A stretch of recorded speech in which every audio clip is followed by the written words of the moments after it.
If one of our goals today is to start to figure out how to write out reactions. Remember, the last two problems on the homework were you writing out reactions.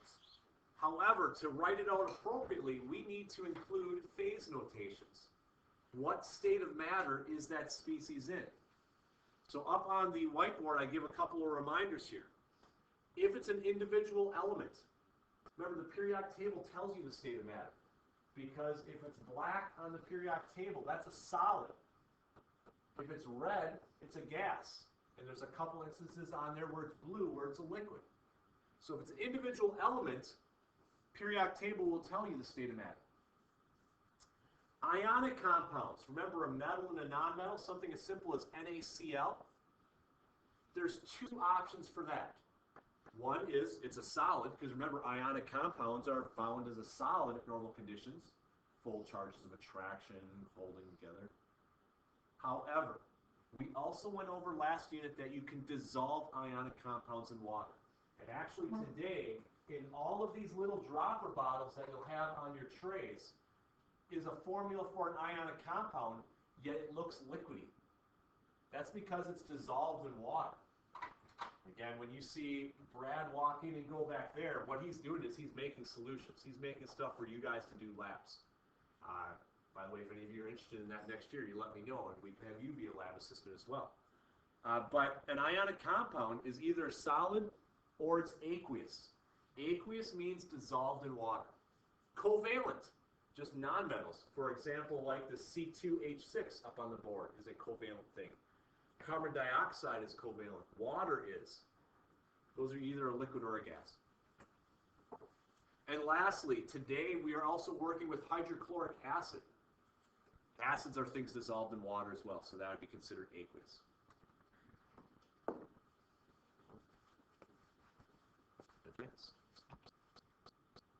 So, one of the solutions that we're working today is silver nitrate.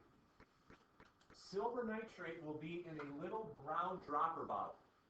Unlike the other ones that are clear, silver nitrate is actually light sensitive, which means if it's in a clear bottle, the light shining on it will affect the compound.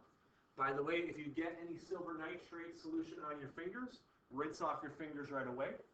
However, don't be surprised if you have little brown dots on your hands come tomorrow morning. It's just a stain that happens.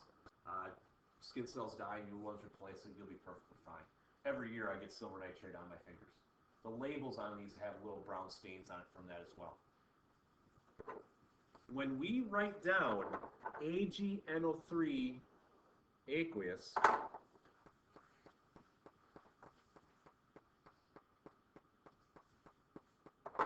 so what this means is I took silver nitrate and I dissolved it in water. Remember what happens when you take an ionic compound and dissolve it in water. The ions separate. Water surrounds. In AgNO3, there are two ions present. There's the silver ion that's now just floating around in water. And there's the nitrate ion that's just floating around in water. Now, I'm not going to draw water surrounding. That was what we did last unit, and we need to remember why that happens, because what we're working with now is ionic solutions. Ions floating around in water. I need you to keep that in mind today, because what you have at the lab benches is either in dropper bottles, solutions, so ionic things dissolved in water where there's ions floating around, or in weighing boats, you have solid versions of things as well. So one of the things that's hard for students to keep track of as we enter this part of the unit is what's the difference between an ion and a neutral thing. On the way in, you picked up a sheet of paper that looks like this on one side and actually had all your polyatomic ions on the other. I'd like you to have that up.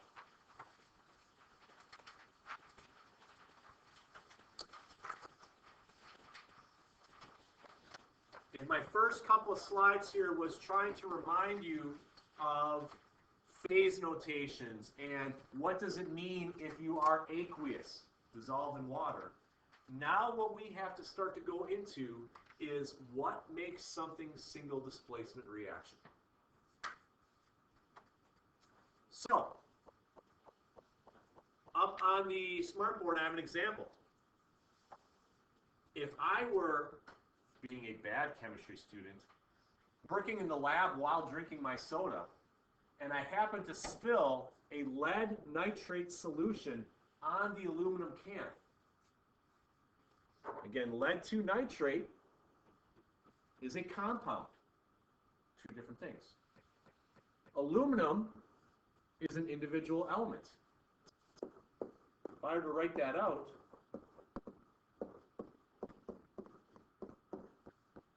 I would have this as my reactants. I ask, what is going to happen? Not every time when two chemicals interact does a reaction actually occur. Again, when we,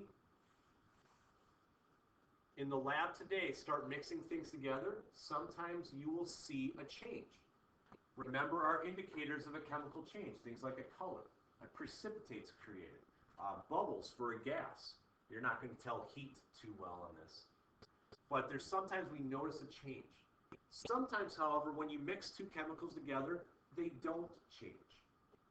You should see something very similar to this on your worksheet that you have in front of you on the far right-hand side, correct? Yours is titled the Activity Series. And what I would like you to do right above where it says Activity Series is write down single displacement.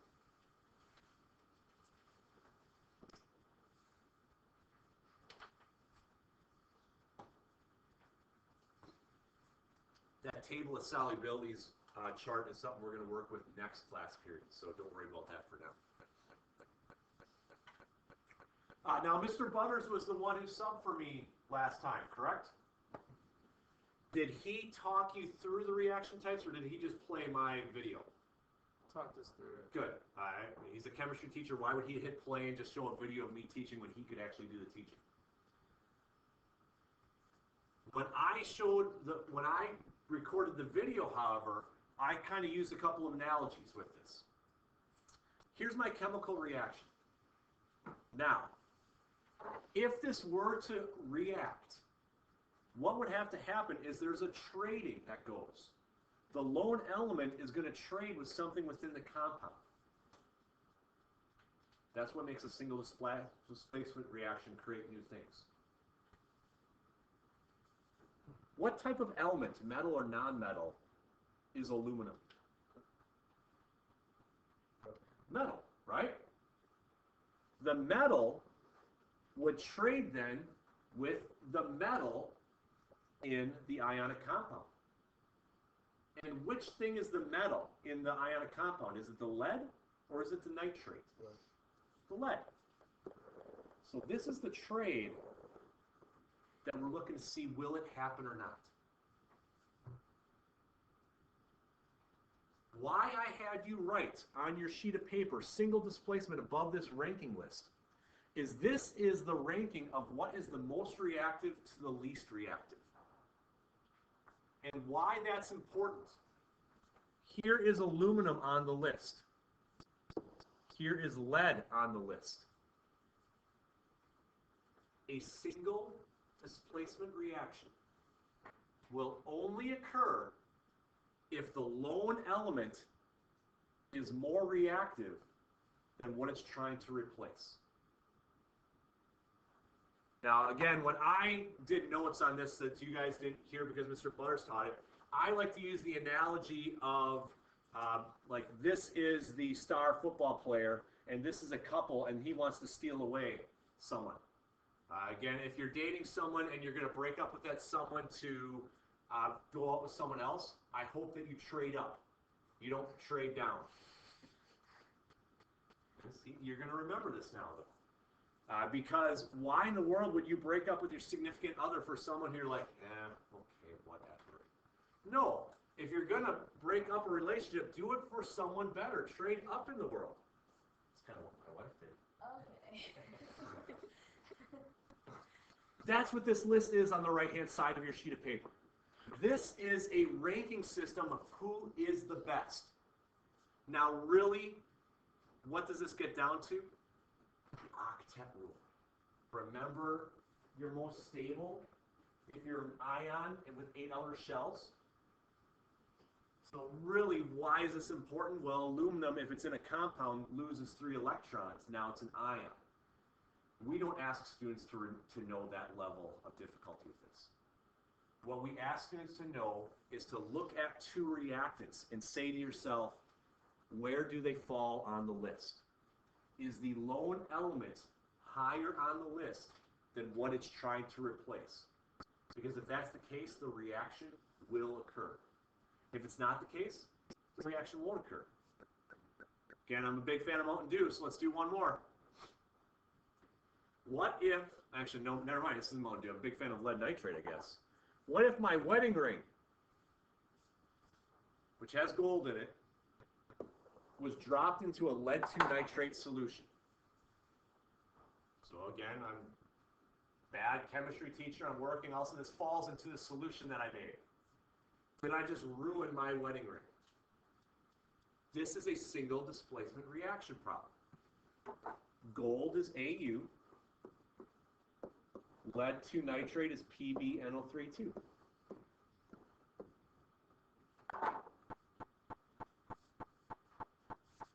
Will gold switch places with lead and therefore change my ring? No. Gold, heck, is not even on my sheet. It's too low. But it's at the very bottom of your sheet. Gold is the least reactive metal there is, and that's a good thing. You don't want your precious jewelry. I mean, look at the bottom of that list. It gives you gold. It gives you platinum. It gives you silver. All of the metals that are precious that we want to make things out of. You don't want to make nice things out of that and have it then all of a sudden get wet with a solution and change into something new and break down. That'd be really bad. So instead, all of our precious metals are on the bottom of this list. Even copper is low on that list. I mean, copper pipes that are in your home. Boy, if copper was a reactive metal, we'd be in a lot of trouble. All of a sudden, we'd be having our copper pipes break down over time with hot water in it, and we'd leak everywhere. Is that why the precious metals are soft? Or is that something else? I think that's something else. That's not dealing with reactivity. That's a little bit different. That's more the density and the size of the atoms. Okay, so what I want you to have out is this sheet of paper you picked up on the way in. The top half looks like this, please. And frankly, a couple of the different worksheets you picked up today have single and double displacement problems on it. We are only going to do single displacement problems on it to start with. So you are looking at a worksheet that has a top 1 through 4 like I have up on a smartboard. Here's what I want you individually to do over the next 3 or 4 minutes is with these 4 problems on the top, identify whether or not the reaction will occur. So, find the lone element. Is it a metal? Is it a non-metal? Identify what it would trade places with. Metals trade with metals, non-metals trade with non-metals. And then look at that activity series sheet. So keep that in front of you as well to determine whether or not the reaction will occur.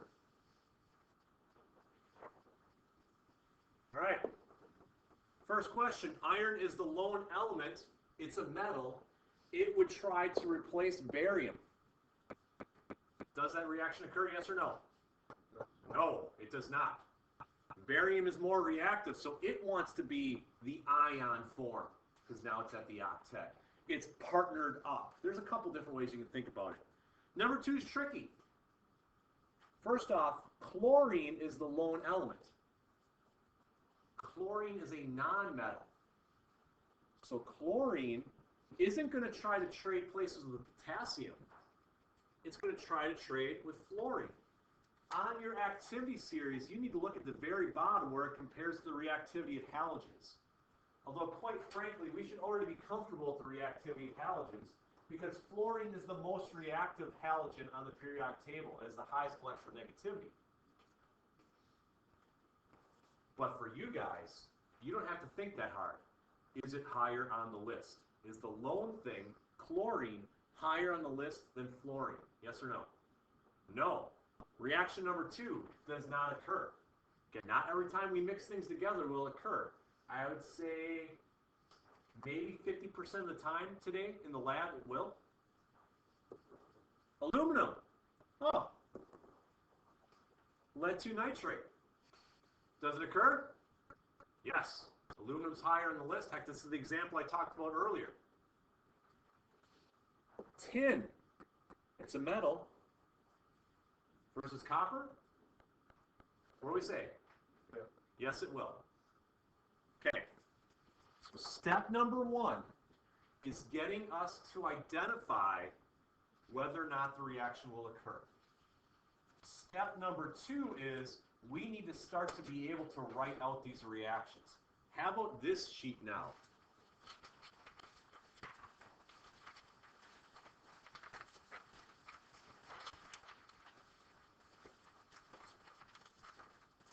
It's titled Single Double Displacement Reactions number 1. Again, on the top half is single displacement reactions. On the bottom half is double, so we're going to skip the bottom half. There's a front and back in case we have time to work on it. One of our goals today is to be able to write out a reaction if we're only given the reactants. So I want to do question number 1 with you right now on this sheet, and then give you a chance to work. So question number 1 says sodium reacts with lead 4 nitrate.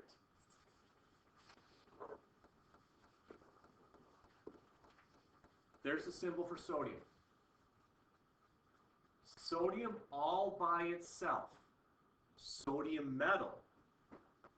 What phase should I give that? S for solid, right? Reacts with lead 4 nitrate. By the way, if you don't remember your polyatomic ions, on the opposite side of the sheet I gave you is another polyatomic ion sheet. I just figured it's, why not just put another one on there? Sooner or later, you're going to find it and use it. Lead 4 nitrate. Well, that means lead's a +4. Nitrate, I know, is NO3. It is a -1 charge. We have to know our naming. Lead 4 nitrate means PbNO3 4. And notice in question number 1, like it will be with all of these, the ionic compound is a solution. It reacts with lead 4 nitrate solution. If it's a solution, we use the phase notation AQ.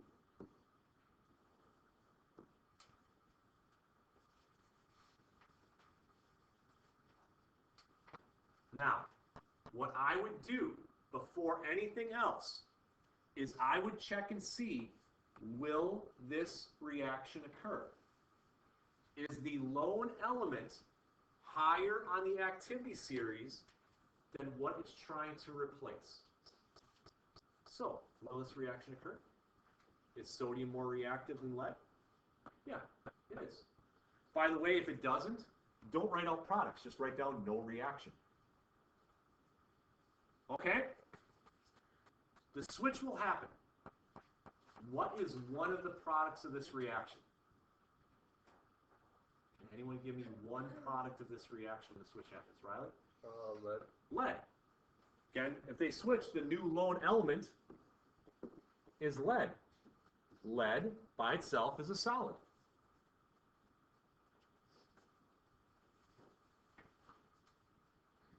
Hopefully you realize then that the other compound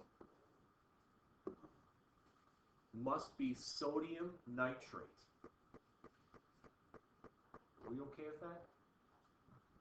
However, the number 1 mistake students make with this is when you write the formula for sodium nitrate, you have to rebalance charges. What's the charge on sodium when it's an ion? Plus 1, right? What's the charge on nitrate when it's an ion? Minus 1. So the formula for sodium nitrate is NaNO3. The number one mistake students make is they call it NaNO3,4 because they're doing the switch without rebalancing. But we have to rebalance formulas. By the way, this ionic compound would be aqueous. Once you have written correct formulas for everything, now you can try to balance the equation as a whole because we are not balanced. We have 4 nitrates on the left side of the arrow. We have 1 nitrate on the right side of the arrow. I'm going to put a big old 4 in front of my sodium nitrate. I have 4 sodiums now on that side, only 1 on this side. Now it's balanced.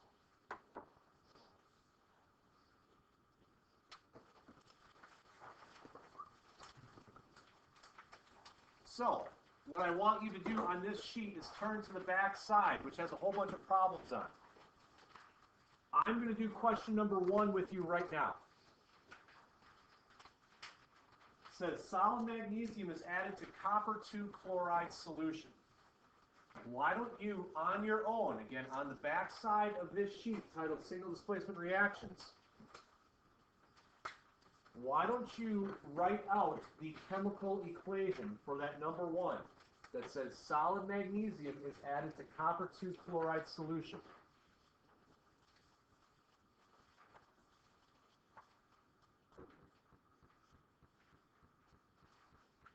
This reaction will occur, so don't worry about checking your activity series.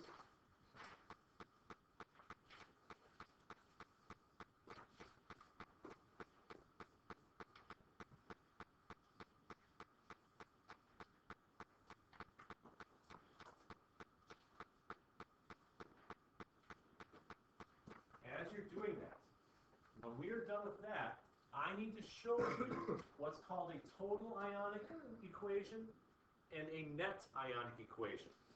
Once again, the front side, the text will explain what those things are.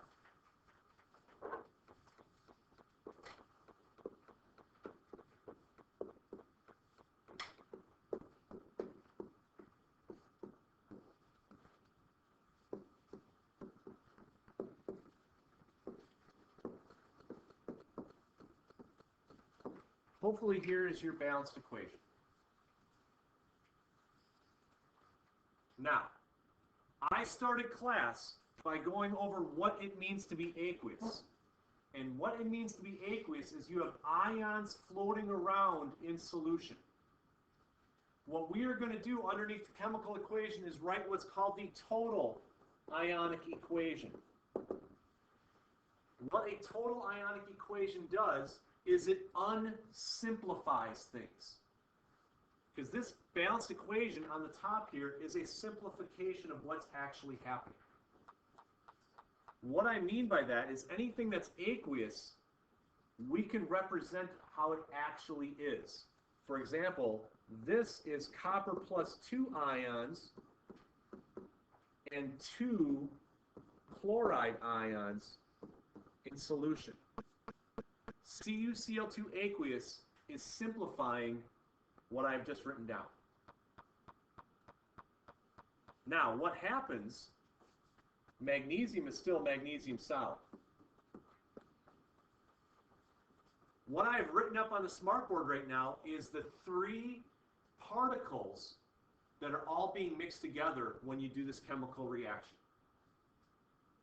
With those 3 particles mixed together, some things can switch places, trade electrons, bonds broken, bonds formed, that type of thing. On the product end, my solid copper, I'm just going to keep as solid copper. But then, MgCl2 aqueous, I'm going to unsimplify. I'm going to represent what it actually is, of ions floating around. And what it is it's 1 magnesium plus 2 ion and 2 chloride ions. This is an example of a total ionic equation. What I am showing is each particle that is involved in this chemical reaction. Okay, the balanced equation that I have on the top here is a simplification of this. This is actually kind of expanding upon that. Now, on your sheet, there's also a net ionic equation. The net ionic equation is showing the change that occurs. And what I mean by that is there's at least one thing in this total ionic equation that's exactly the same start to finish. Can anyone identify what is exactly the same start to finish? Drew? I have 2Cl minus aqueous here. I have 2Cl minus aqueous there. If it's exactly the same start to finish, did it react? No. The thing that reacted was the magnesium solid with the copper aqueous. That's what the net ionic shows. The net ionic gets rid of what we call spectator ions, things that are just there. So our net ionic would be magnesium solid plus copper 2 aqueous yields copper solid plus magnesium plus 2.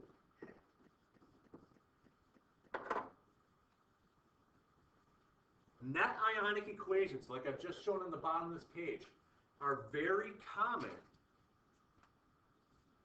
because they show only the change that's occurring.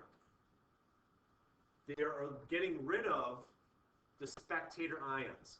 Total ionic equations are still used to show what's actually occurring. But really, a balanced equation is a simplification of things.